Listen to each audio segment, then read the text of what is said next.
మహోన్నతులైన దేవుడికి మహిమ కలుగును గాక.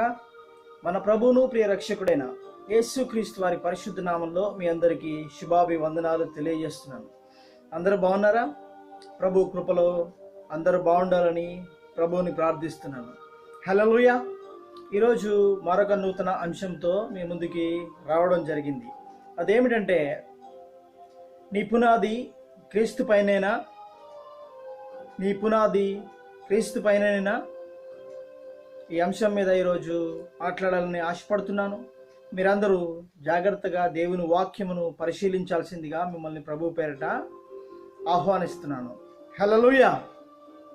వాక్యం చదువుకుందాం. వాక్య ధ్యానంలోనికి వెళ్దాం. లూకా సువార్త 20వ అధ్యాయం 17వ వచనం చదువుకుందాం. ఇల్లు కట్టువారు నిషేధించిన రాయి మూలకు తలరాయి ఆయను. ఈరోజు చాలామంది నన్ను ఎవరు పట్టించుకోవట్లేదు, నాకెవరు విలువ ఇవ్వట్లేదు, నన్ను ఎవరు గౌరవించట్లేదు, నాకు సమాజంలో గౌరవం లేకుండా అయింది, నన్ను అందరూ అవమానిస్తున్నారు, నన్ను చిన్న చూపు చూస్తున్నారు అని చెప్పి చాలామంది బాధపడుతున్నారు. అయితే దేవుడు చెప్తున్నాడు, ఇల్లు కట్టువారు నిషేధించిన రాయి మూలకు తలరాయి ఆయను అని చెప్పి వాక్యం చెప్తుంది.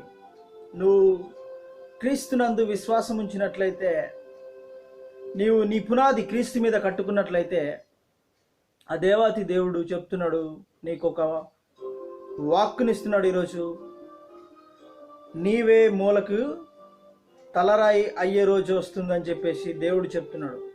అయితే ఇక్కడ మూలకు తలరాయి ఎవరో మనం ఇప్పుడు పరిశీలిస్తాం. ఇల్లు కట్టువారు నిషేధించిన రాయి మూలకు తలరాయి ఆయను అని వ్రాయబడిన మాట ఏమిటి? ఈ రాతి మీద పడు ప్రతివాడు తునకలైపోవును, కానీ అది ఎవని మీద పడునో వాడిని నలిపివేయును అని చెప్పి వాక్యం సెలవిస్తుంది. ఇక్కడ యేసుక్రీస్తు ప్రభువారు మూలకు తలరాయి అయి ఉన్నాడు. ఆనాడు శాస్త్రులు, పరిసయ్యులు వారందరూ ధర్మశాస్త్రోపదేశకులు యేసుక్రీస్తు ప్రభువారిని చాలా చిన్న చూపు చూశారు. ఆయన దేవుని రూపంలో దిగి వచ్చిన మానవ స్వరూపమని వారు గ్రహించలేకపోయారు.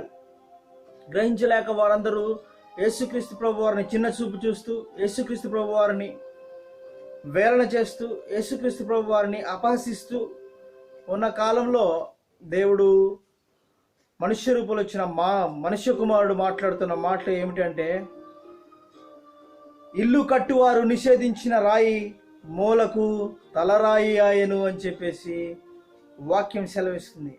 అయితే యేసుక్రీస్తు ప్రభువారు మూలకు తలరాయి అయి ఉన్నాడా లేదా అని చెప్పేసి చాలామందికి అనుమానం.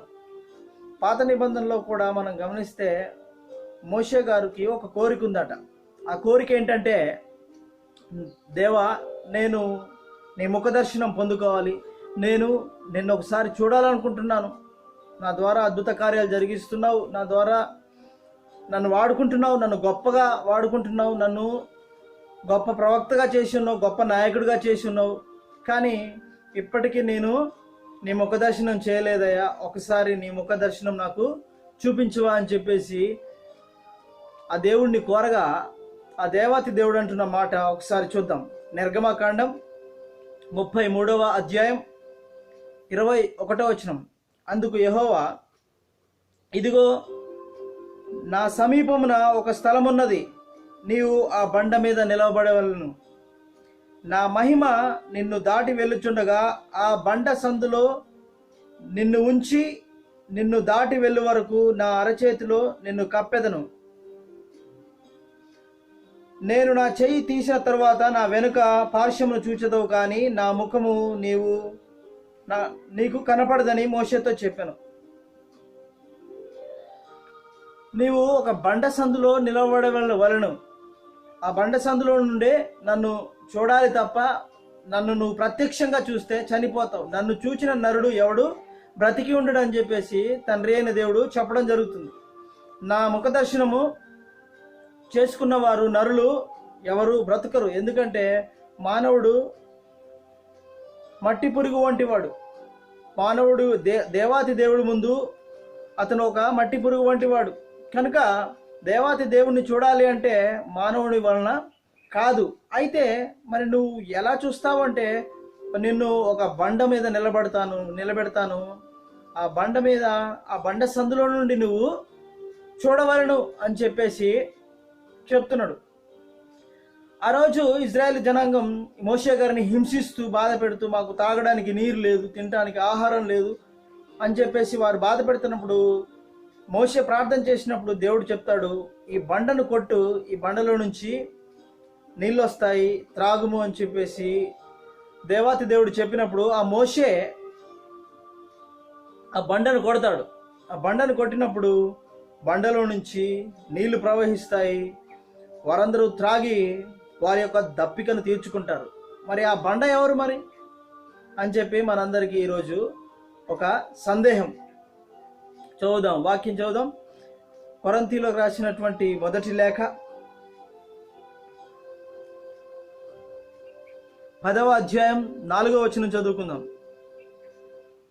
అందరూ ఆత్మ సంబంధమైన ఒకే పానము చేసిరి, ఏలయనగా తమ్మును వెంబడించిన ఆత్మ సంబంధమైన బండలోనిది త్రాగిరి, ఆ బండ క్రీస్తే. అయితే వారిలో ఎక్కువ మంది దేవునికి ఇష్టలుగా ఉండకపోయిరి గనుక అరణ్యంలో సంహరింపబడిరి. వారు ఆశించిన ప్రకారం మనకు చెడ్డవాటిని ఆశించకుండానట్లు ఈ సంగతులు మనకు దృష్టాంతములుగా ఉన్నవి. హల్లెలూయా. ఆ రోజు ఇజ్రాయేల్ జనాంగం ఏదైతే చేశారో అవన్నీ మనకు బుద్ధి కలుగుటకు, మనకు జ్ఞానము కలుగుటకు మనకు ఎలా ఉన్నాయట? దృష్టాంతముగా ఉన్నాయట. ఈ క్రీస్తు అనే బండ మీద మనము ఆనుకొనకుండా, క్రీస్తు అనే బండ మీద క్రీస్తుని మనము పోలి నడుచుకోకుండా, క్రీస్తుని అనుసరించకుండా ఉంటే ఏమవుతుందంటే, ఆ బండ మీద, క్రీస్తు అనే బండ మీద మన యొక్క పాదములు నిలపని ఎడల, మన యొక్క హృదయము మనస్సు నిలపని ఎడల, వీరికి ఏది జరిగిందో మన జీవితంలో కూడా అదే జరుగుతుంది. అనేకులు వారిలో దేవునికి ఇష్టలై ఉండకపోయిరు కనుక, బండ అనే క్రీస్తు మీద వారు విశ్వాసం ఉంచకపోయిరు కనుక వారు ఏమైపోయారట? సంహరించబడ్డారట. దేవునికి ఇష్టలు ఉండకపోవడం వలన వారు సంహరించబడిరి అని చెప్పేసి చెప్తారు. అందరూ ఆత్మ సంబంధమైన ఒకే పానము చేసిరి. అందరూ కూడా అదే ఆత్మను పానీయముగా తాగారట. కానీ వారు ఆత్మ సంబంధంగా జీవించలేకపోయారట. ఆత్మ ఒక్కటే, బాప్తిసం ఒక్కటే, విశ్వాసం ఒక్కటే అని చెప్తుంటే మనమందరము కూడా వేరు వేరు దారులు వెతుకుతున్నాం. వేరే వేరే విశ్వాసాల యందు మనము వెంపర్లాడుతున్నాం. మనకు మార్గము క్రీస్తు ఒక్కడే. నేనే లోకమునకు వెలుగై ఉన్నాను, నేనే మార్గమును, సత్యమును, జీవమును, నా ద్వారా తప్ప ఎవడు తండ్రి వద్దకు చేరలేడని చెప్పేసి క్రీస్తు ప్రభు చెప్తుంటే మనము వేరే వేరే మార్గాలను వెతుకుతున్నాం కనుక దేవుని యందు ఫలించలేకపోతున్నాం. అయితే అందరూ ఆత్మ సంబంధమైన ఒకే పానము చేసిరి, ఏలయనగా తమ్మును వెంబడించిన ఆత్మ సంబంధమైన బండలోని నీటిని త్రాగిరి, ఆ బండ క్రీస్తే. హల్లెలూయా. క్రీస్తుని యొక్క ఆత్మ, పరిశుద్ధాత్మ ఆ రోజు వారికి అగ్నిస్తంభంలో ఉండి నడిపించింది, మేఘస్తంభంలో ఉండి నడిపించింది. అయినా వారు విశ్వసించలేదు. ఆ యొక్క మేఘస్తంభంలో ఉన్నటువంటి ఆత్మ, క్రీస్తుని ఆత్మ, మీరు ఒకసారి గమనిస్తే, ఆలోచిస్తే, ఆ యొక్క అరణ్యంలో, ఆ యొక్క ఎడారిలో వారు నడుస్తున్నప్పుడు ఆ యొక్క టెంపరేచర్ని తట్టుకోవడానికి ఆయన మేఘం వలె వచ్చి ఉన్నాడట. మేఘంలో నుంచి ఆయన ఆత్మ వచ్చి మేఘంలో నుండి వారికి చల్లదనాన్ని, నీడనిచ్చిందట. రాత్రిపూట అగ్నిస్తంభమై ఆ ఎడారిలో ఇసుక చల్లగా ఉంటుంది. అయితే ఆ చల్లదనానికి ఆయన రాత్రిపూట అగ్నిస్తంభమై ఆయన వారిని కప్పుకుంటూ వచ్చాడట. వేడి ద్వారా వేడిగా ఉంటూ వారికి వెచ్చదనాన్ని ఇస్తూ వచ్చాడట. మనకు చాలిన దేవుడు అండి. ఎప్పుడైనా సరే నీకు చల్లని పరిస్థితులు ఉన్నప్పుడు ఆయన కావలసినంత వేడినిచ్చి నీకు సమకూర్చే దేవుడు. నువ్వు విపరీతమైన వేడిలో, కష్టాల్లో ఉన్నప్పుడు ఆయన చల్లదనాన్ని, మేఘస్తంభంలో ఉండి చల్లదనాన్ని ఇచ్చి నిన్ను కాచే దేవుడు. కనుక క్రీస్తు అనే బండ మీద మనము నిలబడాలి, క్రీస్తు అనే బండ మీద మనము మన అడుగులను స్థిరపరచుకోవాలని చెప్పేసి దేవాతి దేవుడు చెప్తున్నాడు. నీవు నన్ను చూడాలంటే, నన్ను చేరాలి అంటే నువ్వు ఆ క్రీస్తు అనే బండలో నుంచి నువ్వు నన్ను చూడాల్సింది. క్రీస్తులో నుండి ప్రవహించిన ఆ జీవ జల దారుల నదులను నువ్వు త్రాగవలసి ఉన్నది. ఆ పానీయమును త్రాగి నువ్వు ఆయన ద్వారా నువ్వు నా దగ్గరికి వస్తావు కనుక, ఆయన ద్వారా నువ్వు నన్ను చూస్తావు కనుక నీవు క్రీస్తుని అనుసరించి ఆయన మాటల ప్రకారం నడుచుకోండి అని చెప్పేసి వాక్యము సెలవిస్తుంది. దేవాతి దేవుడు సెలవిస్తున్నాడు. శిష్యులు కూడా ఒకసారి యేసుక్రీస్తు ప్రభు వారి వద్దకు వచ్చి, బోధకుడా, నీవు మాకు తండ్రిని ఒకసారి చూపించవా అని చెప్పేసి అడుగుతారు. అడిగినప్పుడు యేసుక్రీస్తు ప్రభు వారు సమాధానం ఇస్తాడు. నేను మీతో ఇంతకాలం ఉన్నాను, అయినను మీరు నన్ను గ్రహించలేదా అంటారు. కాబట్టి మనం గమనించాల్సింది ఏంటంటే, క్రీస్తు దేవుని యొక్క ప్రతిబింబమై ఉన్నారు. క్రీస్తును చూస్తే నువ్వు తండ్రిని చూచినట్టే. క్రీస్తే తండ్రి స్వారూప్యమును స్వాస్థ్యమును అయినాడు, ఆయన యొక్క ప్రతిబింబమై ఉన్నాడు కనుక యేసు క్రీస్తే ఆ బండ కనుక ఆ బండలో సందులోంచి నువ్వు దేవాతి దేవుణ్ణి చూడవలసి ఉన్నది. క్రీస్తే దేవుడై ఉన్నాడు. ఆది యందు వాక్యం ఉండను, వాక్యము దేవుని వద్ద ఉండు, వాక్యమే దేవుడై ఉండను, ఆ వాక్యమే కృపా సత్య సంపూర్ణుడిగా యేసు క్రీస్తు రూపంలో మన మధ్య నివాసము చేస్తున్నా అని చెప్పింది. ఆయన దేవుడై ఉన్నాడు, వాక్యమైన దేవుడై ఉన్నాడు, జ్ఞానమైన దేవుడై ఉన్నాడు. కనుక క్రీస్తు అనే బండ మీద నీ యొక్క విశ్వాసము అడుగులను స్థిరపరచుకోవాలి. అయితే ఇక్కడ బండ క్రీస్తే, రాయి క్రీస్తే అని చెప్తుంటే నువ్వు రాయిని రప్పను కొలుస్తావు అని చెప్పేసి ఒకవేళ అనుకుంటున్నావేమో. చాలామంది అన్య సహోదరులు ఈరోజు రాళ్ళను కొలుస్తున్నారు. అయితే ఈ యొక్క వాక్యమును బట్టి ఒకవేళ వాళ్ళు అలా చేస్తున్నారేమో అనుకుంటే, ఇక్కడ రాయి క్రీస్తునకు సాదృశ్యముగా ఉన్నది తప్ప ఆ బండ క్రీస్తు కాదు. క్రీస్తు ప్రభునకు బండ సాదృశ్యముగా ఉన్నది. దేవుడు అనేక విషయాల్లో మీకు ఆయనను ప్రత్యక్షపరచుకోవడానికి కొన్ని వస్తువులను, కొన్ని పదార్థాలను ఆయన సాదృశ్యంగా చూపించాడు తప్ప అవి క్రీస్తు ప్రభు గారు. క్రీస్తు ప్రభు వారు ఆత్మ, దేవుడు ఆత్మ కనుక ఆయనను ఆత్మతో సత్యముతో ఆరాధించవలను అని చెప్పేసి వాక్యం సెలవుస్తుంది. మీకు అర్థం కావడం కోసం సాదృశ్యముగా కొన్ని వస్తువులను ఉపయోగించాడు. క్రీస్తే ఆ బండ అనగా క్రీస్తు స్వారూప్యం దానికి సాదృశ్యంగా చూపిస్తున్నాడు. బండ క్రీస్తు ప్రభు వారికి సాదృశ్యంగా కనపడుతుంది. ఎందుకంటే బండ స్థిరమైంది, బండ శాశ్వతమైంది కనుక అలాగున క్రీస్తు ప్రభు ఉన్నాడు. శాశ్వతమైన దేవుడుగా ఉంటున్నాడు. శాశ్వతమైనటువంటి వాడుగా అన్ని కాలములలో అన్ని యుగములలో ఉన్నాడు కనుక ఆయన శాశ్వతమైన దేవుడు. బండ కూడా శాశ్వతంగా ఉంటుంది, అది స్థిరమైంది, అది పటిష్టంగా ఉంటుంది కనుక దాన్ని సాదృశ్యంగా దేవుడు చూపిస్తున్నాడు తప్ప క్రీస్తు ప్రభు వారు బండ కాదు.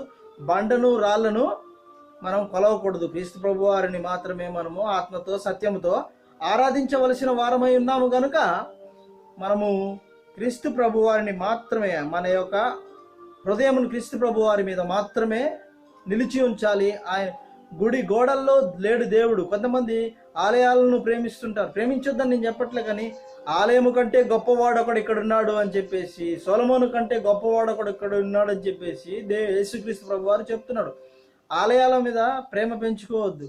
ఎక్కడ వాక్యము దేవుడై ఉన్నాడు కనుక వాక్యము ఎక్కడ నీకు స్పష్టముగా విభాగింపబడి అర్థమయ్యే రీతిలో బోధిస్తున్నారో అక్కడ నువ్వు వాక్యంలో స్థిరపడాలి, దేవునిలో క్రీస్తులో స్థిరపడాలి. వాక్యమే దేవుడు అయినాడు కనుక. కానీ దేవాలయాల మీద అక్కడ మ్యూజిక్ ఇన్స్ట్రుమెంట్స్ బాగున్నాయి, అక్కడ పాలరాతి బండలు ఉన్నాయి, అక్కడ అన్ని వసతులు ఉన్నాయి, కూర్చోడానికి చైర్లు ఉన్నాయి అని చెప్పేసి నువ్వు ఒకవేళ ఆలోచించుకొని ఆలయాల మీద ప్రేమ పెంచుకున్నట్టయితే పరలోకం చాలా చేరు. నీవే దేవుని ఆలయమై ఉన్నావు. నీ హృదయాన్ని ఫస్ట్ పరిశుద్ధపరచుకో. నీవే దేవుని ఆలయమై ఉన్నావు కనుక నిన్ను నువ్వు పరిశుద్ధపరచుకొనమని దేవుని వాక్యం సెలవిస్తుంది. దేవుని వాక్యం మీద నువ్వు ఆనుకోవాలి. క్రీస్తు అనే బండ మీద నువ్వు కొనాలి తప్ప ఇతర దేనికి నీవు మహిమను ఆపాదించకూడదు. దేవునికి మాత్రమే నువ్వు మహిమను ఆపాదించవలసిన వాడవై ఉన్నావు. దేవునికి మాత్రమే నీవు మహిమను ఆపాదించవలసిన దానవై ఉన్నావు. కనుక దేవుని మీద నీ యొక్క దృష్టి పెట్టు. దేవుని మీద, దేవుని యొక్క ఆజ్ఞల మీద, నా కట్టల ప్రకారం నడుచుకుని వాడు ఏమై ఉన్నాడట? తన ఇంటిని బండ మీద కట్టుకున్నవాడై ఉన్నాడట. చదువుకుందాం అది కూడా. లూకాసు వార్త 6వ అధ్యాయము 49వ వచనం చదువుకుంటే 48 నుంచి చదువుకుందాం. వాడు ఇల్లు కట్టవలనని ఉండగా లోతుగా త్రవ్వి బండ మీద పునాది వేసిన వాని పోలియుండును. వరద వచ్చి ప్రవాహము ఆ ఇంటి మీద వడిగా కొట్టినను అది బాగుగా కట్టబడినో దాన్ని కదిలింపలేకపోయాను. నువ్వు లోతుగా త్రవ్వి నీ విశ్వాస జీవితాన్ని బండ మీద కడితే నీ ఇల్లు వాన వచ్చినా వరదలు వచ్చినా కొట్టుకొని పోదని చెప్పేసి వాక్యం సెలవిస్తుంది. అయితే క్రీస్తు అనే బండ మీద నువ్వు ఇల్లు కట్టుకోవాలి, నీ విశ్వాసాన్ని కట్టుకోవాలి. ఎన్ని కష్టాలు వచ్చినా, ఎన్ని బాధలు వచ్చినా, మరణకరమైనటువంటి అపాయాలు వచ్చినా, ఆపదలు వచ్చినా నీ ఇల్లు, నీ పునాది కదిలించబడదు. 10,000 మంది నీ కుడి పక్కన కూలిను అపాయమేమీ నీ యొద్దకు రాదు అని చెప్పేసి కీర్తన గ్రంథంలో కీర్తనకారుడు రాయడం జరిగింది. అయితే 49వ వచనం, అయితే నా మాటలు వినియు చేయనివాడు, ఆ మాటల ప్రకారం చేయనివాడు పునాది వేయక నేల మీద ఇల్లు కట్టిన వానిని పోలియుండును. ప్రవాహము దాని మీద పడగా కొట్టగానే అది కూలిపడిను, ఆ పాటు గొప్పదని చెప్పెను. ఇల్లు కట్టువాడు ఇసుక మీద కట్టకూడదని చెప్పేసి దేవుడు చెప్తున్నాడు. ఇసుక మీద అనగా నువ్వు పై మెరుగులేసుకొని వస్త్రాలను చూసి అబ్బా ఇతను గొప్పవాడు అని చెప్పేసి మనం అనుకోవడానికి లేదు. తెల్లటి వస్త్రాలు ధరించుకోగానే గొప్పవారైపోయారు. తెల్లటి వస్త్రం ధరించుకోవడం తప్పని కాదట్లేదు. ధవలవర్ణ సింహాసనాసీనుడు వేసే తెల్లటి వస్త్రాలు వేసుకోవాలి కాదనట్లేదు, తెల్లటి వస్త్రాలు ధరించాలని కాదనట్లేదు. కానీ తెల్లటి వస్త్రాలు వేసుకున్న ప్రతి వారు పరిశుద్ధులు కాదు. తెల్లటి వారు అయితే నీ యొక్క పునాది క్రీస్తు పైన కట్టుకోవాలి, మనుషుల మీద కాదు. దేవాతి దేవుడి మీద నీ యొక్క పునాది కట్టుకోవాలి తప్ప మనుషుల మీద నీ పునాది కట్టుకోవద్దు. వాక్యం మీద నీ పునాది కట్టుకోవాలి. వాక్యమే క్రీస్తు అయినాడు, వాక్యమే దేవుడు అయినాడు. కనుక నీ పునాది వాక్యం మీద ఆధారపడి ఉండాలి. నీ పునాది నీ విశ్వాసం దేవుని మీద కట్టబడాలి. నీ పునాది దేవుడై ఉండాలి.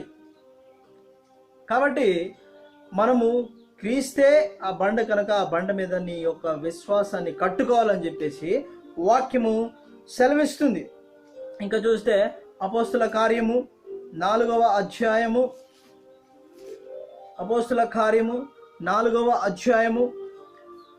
10వ వచనం నుంచి 12వ వచనం వరకు చూసుకుంటే, మీరందరూ ఇజ్రాయేలు ప్రజలందరూ తెలుసుకొనవలసినదేమనగా, మీరందరూ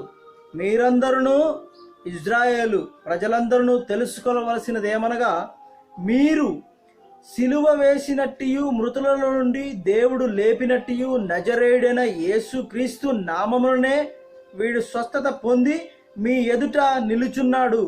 ఇల్లు కట్టువారైన మీరు తృణీకరించిన ఆ రాయి ఈయనే. ఆ రాయి మూలకు తలరాయి ఆయను. మరి ఎవని వలనను రక్షణ కలుగదు. ఈ నామమునే మనము రక్షణ పొందవలను గాని ఆకాశము క్రింద మనుషుల్లో ఇయ్యబడిన మరి ఏ నామములను రక్షణ పొందలేమని చెప్పెను. హల్లెలూయా. శృంగారం అనేటటువంటి ఆ దేవాలయం దగ్గర కుంటి భిక్షగాడికి ఆ యొక్క యోహాను పేతురు గారు స్వస్థత ఇచ్చినప్పుడు వారందరూ నమ్మట్లేదు. ఎలా వచ్చింది స్వస్థత? వీరు మనలాంటి సహోదరులే కదా, మనలాంటి వ్యక్తులే కదా, వీరికి ఎలా వచ్చింది సహోదరుడు అని చెప్పేసి అన్నప్పుడు ఆ యొక్క పేతురు యోహాను అంటారు, ఏమంటారంటే, క్రీస్తు నామమునే ఇతనికి స్వస్థత వచ్చింది తప్ప మా యొద్ద వెండి బంగారం లేవు, మా నోటి మాటలో ఏమీ లేదు, కానీ మా నోటి మాటల్లో క్రీస్తు యందు విశ్వాసం ఉంచి మాట్లాడుతున్నాం కనుక ఆ యొక్క క్రీస్తులో ఉన్నటువంటి శక్తి మాత్రమే ఇతనికి కాళ్ళలో మూలలో సత్తునిచ్చి అతన్ని లేపింది, కానీ మాలో ఏమీ లేదు అని చెప్పేసి ఆత్మ మూలంగానే మీ కార్యములు చేస్తున్నాం తప్ప మా స్వశక్తి చేత కాదు అని చెప్పేసి వారు అక్కడ చెప్పడం జరిగింది. కనుక మీరందరూ తెలుసుకోవాల్సిన విషయం, ఇజ్రాయేల్ ప్రజలందరూ తెలుసుకోవాల్సిన విషయము ఏదనగా మీరు సిలువ వేసినటువంటి మీరు సిలువ వేశారు అని చెప్పేసి వాక్యం సెలవిస్తుంది. మీరు అనగా ఆ రోజు ఇజ్రాయేలు మాత్రమే కాదు, హెబ్రీ పత్రికలో రాయబడి ఉంటుంది ఏమనంటే, మీరు తెలిసి పాపం చేస్తే, బాప్తిసం తీసుకున్నప్పటికీ కూడా తెలిసి నువ్వు పాపం చేస్తే దేవుణ్ణి మరల ఆయన గాయములు రేపుతూ ఆయన్ని సిలువ వేస్తున్నారని చెప్తున్నారు. అవును, మనం కూడా ఈరోజు ఒకవేళ చేయకూడని పాపములు, చీకటి కార్యాలు చేస్తున్నట్లయితే మనము క్రీస్తు ప్రభు వారిని ఈనాటికి ఇప్పుడు కూడా మరల ఆయన గాయములు రేపి ఆయన్ని సిలువ వేస్తున్నామని చెప్పేసి వాక్యం సెలవిస్తుంది. కనుక ప్రియ దేవుని బిడ్డలారా, మనము క్రీస్తుని సిలువ వేసే వారంగా ఉండకూడదు. క్రీస్తు ప్రభు వారిని సంతోషపెట్టే వారంగా, ఆయన అడుగు జాడల్లో నడిచే వారంగా, ఆయన క్రీస్తు అనే బండ మీద మన అడుగులు స్థిరపరచుకునే వారంగా మనం ఉండాలి. కానీ ఆయన గాయములను రేపే వారంగా ఉండకూడదు. తోమా అంటున్నాడు, అవిశ్వాసి అయి, ఆయన గాయముల్లో నేను వేలు పెట్టి చూస్తేనే తప్ప నేను నమ్మను అంటున్నాడు. చూచి నమ్మిన వారి కంటే చూడక నమ్మిన వారు ధన్యులు అని చెప్పేసి యేసుక్రీస్తు ప్రభు వారు అంటున్నారు. మనము ఆయన అద్భుతాలు చూసాం, ఆయన ఆశ్చర్యకార్యాలు చూసాం, అయినా మనం ఏమంటున్నాం అంటే తోమావలే ఈరోజు ఆయన గాయంలో నేను వేలు పెట్టి తిప్పి మరలా నొప్పి కలుగజేసి మరలా బాధ పెట్టి ఆయన నొప్పించి ఆయన చూస్తేనే తప్ప మరలా నేను నమ్మలేను అంటున్నారు. మనం కూడా అలాగే ఉన్నామేమో, ఆత్మ పరిశీలన చేసుకుందాం. ఆయన యందు విశ్వాసం ఉంచి ఆయన గాయంలో రేపగా ఉండాలి, ఆయన బాధ పెట్టే వారంగా ఉండాలి, ఆయన వాక్యానుసారంగా నడుచుకోవాలి, ఆయన చిత్తానుసారంగా ఆయన ఏ మాటలైతే ఏ కట్టడలు అయితే వివరించాడు, ఏ ఆజ్ఞలు అయితే ఇచ్చాడు ఆజ్ఞల ప్రకారం నడుచుకోవాలని చెప్పేసి మీకు ప్రభు పేరట మిమ్మల్ని ఆహ్వానిస్తున్నాను. క్రీస్తు అనే బండ మీద మీ అడుగులు స్థిరపరచుకోండి. మీరు ఎందరో తెలుసుకోవాలి, ప్రజలను తెలుసుకోవాల్సిందిగా మీరు సిలువ వేసినటువంటి మృతుల్లో నుండి దేవుడు లేపినట్టు నజరేయుడైన యేసు క్రీస్తు నామమునే వీడు స్వస్థ పొందెను. యేసు క్రీస్తు నామమందు స్వస్థత ఉంది, యేసుక్రీస్తు నామమందు విడుదల ఉంది, యేసుక్రీస్తు నామమందు జయం ఉంది, యేసుక్రీస్తు నామమందు బలముంది. కనుక యేసుక్రీస్తు నామమునే వీడు స్వస్థ పొంది ఉన్నాడని మీ ఎదుట నిలుచున్నాడు. ఇల్లు కట్టువారైన మీరు తృణీకరించిన రాయి ఆయనే. ఇల్లు కట్టేవారే ఈరోజు క్రీస్తు ప్రభు వారిని నమ్మట్లే. బోధకులే కొంతమంది బోధ చేస్తున్నారు, కానీ ఆయన యందు విశ్వాసం ఉంచి చేయట్లేదు. ఏదో ప్రసంగానికి ప్రిపేర్ అయ్యి అది బోధిస్తున్నారు తప్ప ఆయన యందు అచంచలమైన విశ్వాసం కలిగి ఉండట్లేదు. అందుకే గొప్ప కార్యాలు చూడలేకపోతున్నాం. ఇల్లు కట్టువారైన మీరు తృణీకరించిన రాయి ఈయనే. ధర్మశాస్త్రోపదేశకులు ఆ రోజు బోధించి సమాజాన్ని నడిపించవలసిన వారు, సంఘాన్ని నడిపించిన వారు వారే యూదులే, వారి సొంత వారే యేసుక్రీస్తు ప్రభు వారిని శత్రువుకు అప్పగించడం జరుగుతుంది, వారే శిలువకు అప్పచెప్పడం జరుగుతుంది. కనుక ఆ రాయి మూలకు తలరాయి అయింది ఈరోజు. అదే రాయి ఈరోజు మూలకు తలరాయను. మరి ఎవరి వలన రక్షణ కలగదు, యేసు నామమునే రక్షణ. ఈ నామమునే మనము రక్షణ పొందవలను, కానీ ఆకాశం క్రింద మనుషుల్లో ఇవ్వబడిన మరి ఏ నామమును రక్షణ పొందలేము. మనకు రక్షణ కావాలంటే యేసు నామంలోనే నీకు రక్షణ ఉంది, యేసు నామంలోనే నీకు విడుదల ఉంది. కనుక ప్రియ దేవుని బిడ్డలారా, దేవుని ప్రజలారా, మీకు ప్రభు పేరిట నేను విన్నపించుకునేది ఏమిటి అంటే, వారి యొద్దకు వీరి యొద్దకు పరిగెత్తమాకండి. అక్కడ స్వస్థత కలుగుతున్న క్రీస్తు ప్రభు ఇక్కడున్నాడు, క్రీస్తు ప్రభు అక్కడున్నాడు, క్రీస్తు ప్రభు అక్కడున్నాడు, అరణ్యంలో ఉన్నాడు పిలిస్తే ఎక్కడికి పడితే అక్కడికి పరుగులు ఎత్తవద్దు. వాక్యములో క్రీస్తున్నాడు, వాక్యం చదువుకో, ఆత్మ పరిశీలన చేసుకో. దేవుడు నీకు వాక్య రూపేణ కనిపిస్తాడు. దేవుడు అక్కడున్నాడు ఇక్కడున్నాడంటే నువ్వు పరుగులు పెట్టొద్దు. ఆత్మ ఏది బోధిస్తుంది, వాక్యం ఏం బోధిస్తుంది, ఆత్మానుసారంగా వాక్యానుసారంగా జీవించవలసిన వారమై ఉన్నాం కనుక నీవు వారి యొద్దకు వీరి యొద్దకు పరిగెత్తొద్దు. అలాగే నిన్ను కూడా అనేకులు చేదరిస్తున్నారేమో, అనేకులు అసహించుకుంటున్నారేమో, నిన్ను అనేకులు బాధ పెడుతున్నారేమో, వీడి వల్ల ఏమవుతుందిలే, ఈమె వల్ల ఏమవుతుందిలే అని చెప్పేసి అనుకుంటున్నారేమో. కానీ ఇల్లు కట్టువారు నిషేధించబడిన రాయి మూలకు తలరాయి అని యేసుక్రీస్తు ప్రభు వారు ఎలాగో బోధించి మూలకు తలరాయి అయ్యాడో, యేసుక్రీస్తు ప్రభు తండ్రి కుడిపార్శ్వంలో కూర్చొని ఎలాగూ ఈరోజు ఆయన శాసనకర్తగా ఉన్నాడో, ఒకరోజు ఆయన రోకడలో రాబోతున్నాడట.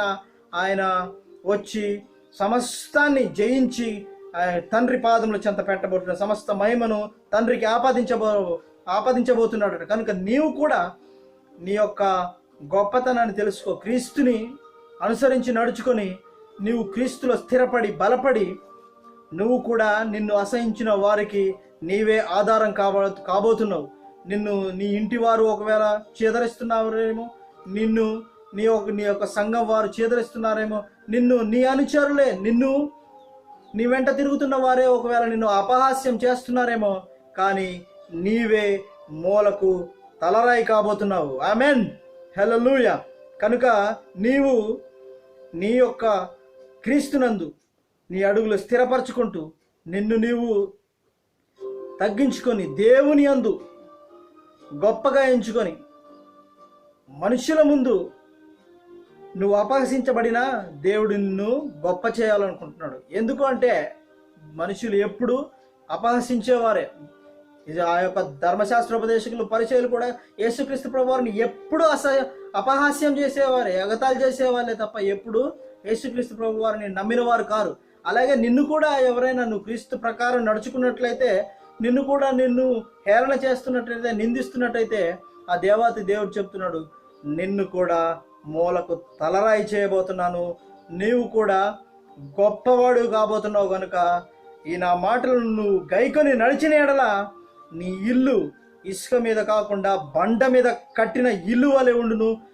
వాన వచ్చును, వరద వచ్చును, గాలి వచ్చును, పెనుతుపాలు వచ్చును, కానీ నువ్వు పడిపోవు అని చెప్పి వాక్యం సెలవిస్తుంది. కనుక ప్రియ దేవుని బిడ్డలారా, దేవుని యందు ఆనుకొని నిన్ను గొప్ప చేయు దేవుడి యందు నీ యొక్క హృదయం నుంచి దేవాలయం కానీ మనుషుల యందు కానీ మనుషులు పెట్టు ప్రలోభాల యందు కానీ నీవు మనస్సు ఉంచక వాటి యందు నీవు చంచలమైన వాడివై ఉండక అచంచలమైన విశ్వాసంతో దేవుడి యందు నీ యొక్క విశ్వాసాన్ని కట్టుకో, నీ యొక్క నమ్మకాన్ని పెంచుకో.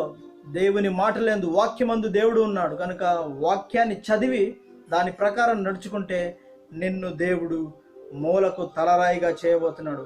ఒకడు పునాది కడుతున్నాడట, ఇల్లు కడుతున్నాడట, ఒకడు గడ్డితో కడుతున్నాడట, ఒకడు ఇసుకతో కడుతున్నాడట, ఒకడు సిమెంట్తో కడుతున్నాడట, ఒకడు బంగారంతో కడుతున్నాడట. కానీ చివరికి నిలిచేది ఏదంటే నువ్వు బంగారంతో కట్టినా, నువ్వు ఇనుముతో కట్టినా, నువ్వు తాటాకులతో కట్టినా, నువ్వు ఏ విధంగా కట్టినా దేవుని యొక్క అగ్ని వచ్చి దహించినప్పుడు కాల్చివేయబడుతుంది సక్రమంగా కట్టకపోతే.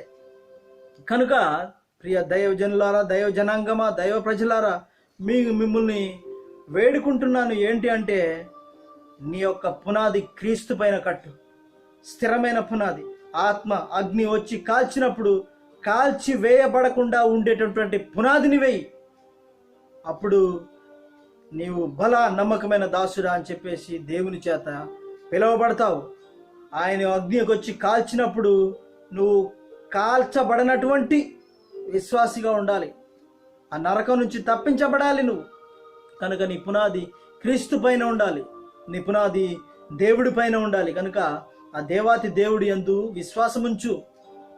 ఏ పునాది అయినా క్రీస్తు యొక్క అగ్ని ముందు నిలిచేదిగా ఉండాలి. సత్యమందు, సత్యవాక్యమందు స్థిరపరచబడి నీవు కదల్చబడని వాడిగా దేవుని యందు ఉండాలి. అంటే నీ ఇల్లు కదల్చబడకుండా ఉండాలి అంటే నీవే దేవుని యొక్క ఇల్లు, నీ హృదయమే దేవాలయం. కనుక నీవు పడిపోకుండా ఉండాలి అంటే బండ మీద నీవు ఇల్లు కట్టవలసిన వాడవై ఉన్నావు. క్రీస్తు అనే బండ మీద నీ విశ్వాసమును స్థిరపరచుకొనవలసిన వాడవై ఉన్నావు. నీ యొక్క స్థిరమైన విశ్వాసం దేవుని పైన పెట్టాలని చెప్పేసి ఆశిస్తున్నాను.